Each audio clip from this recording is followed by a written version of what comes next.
નમસ્કાર. આજે હું બનાવું છું ખૂબ જ પૌષ્ટિકતાથી ભરપૂર એવો સરગવાનો સૂપ, જે આપણી હેલ્થ માટે ખૂબ જ ઉપયોગી છે અને વેઇટ લોસ માટે પણ. તો એના માટે મેં 250 ગ્રામ સરગવાની શીંગો લઈ લીધી છે. એને સરસ ધોઈ અને નાના ટુકડામાં કાપી લીધું છે. હવે 2 ટમાટર લઈ લીધા છે, 1 આદુનો ટુકડો લઈ લીધો છે અને મીઠા લીમડાના 20-25 જેટલા પત્તા લઈ લીધા છે. હવે એને બાફવા માટે 1 ગ્લાસ પાણી નાખી દીધું છે. હવે આ રીતે મીઠો લીમડો છે એ પણ એડ કરી દીધો છે, કેમ કે લીમડો એ ખૂબ જ આપણા હાડકાં માટે અને વાળ માટે, સ્કિન માટે ખૂબ જ ઉપયોગી છે. જેવી રીતે સરગવો ઉપયોગી છે, એ રીતે મીઠો લીમડો પણ ખૂબ જ હેલ્થ માટે સારો છે.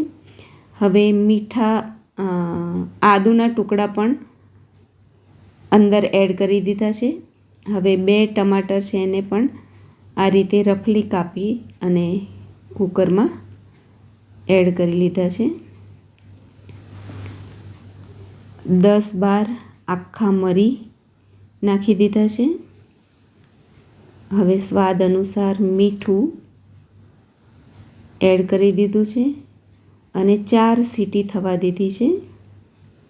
તો દેખો, સરસ સરગવો ચડી ગયો છે. હવે આને આપણે ચમચીથી પણ કરી શકીએ, પણ હું ગ્રાઇન્ડરમાં ગ્રાઇન્ડ કરીશ. તો આ રીતે બધું જ જારમાં લઈ લીધું છે. હવે આ રીતે ગ્રાઇન્ડ કરી અને ગરણીમાં ગાળી લેવાનું છે. તો આપણને જેવું પણ જાડું જોઈતું હોય, પાતળું જોઈતું હોય, એ પ્રમાણે આપણે પાણી એડ કરવાનું છે. તો આ જે સરગવો છે એ વજન ઉતારવા માટે, સાંધાના દુખાવા માટે, હાડકાં મજબૂત બને છે, હિમોગ્લોબિન વધે છે, વિટામિન સી મળે છે, આંખોનું તેજ વધે છે, ડાયાબિટીસ માટે પણ ફાયદો છે. અને આપણા પ્રધાનમંત્રી નરેન્દ્ર મોદી એ પણ આને પસંદ કરે છે. તો એ ખૂબ જ ઉપયોગી છે. તો આ રીતે 2 ગ્લાસ ભરાય એટલો સરગવાનો સૂપ બની અને તૈયાર થઈ ગયો છે. હવે એમાં 1 લીંબુનો રસ એડ કરી દીધો છે.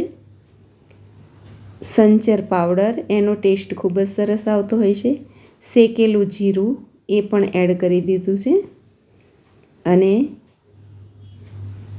તૈયાર છે ખૂબ જ હેલ્ધી સરગવાનો સૂપ. મિત્રો, તમે મારી ચેનલ પર નવા હોય તો મારી ચેનલને સબસ્ક્રાઈબ કરો, મારા વિડીયોને શેર કરો, લાઈક, કોમેન્ટ કરો અને આપ પણ આ રીતે સૂપ બનાવો.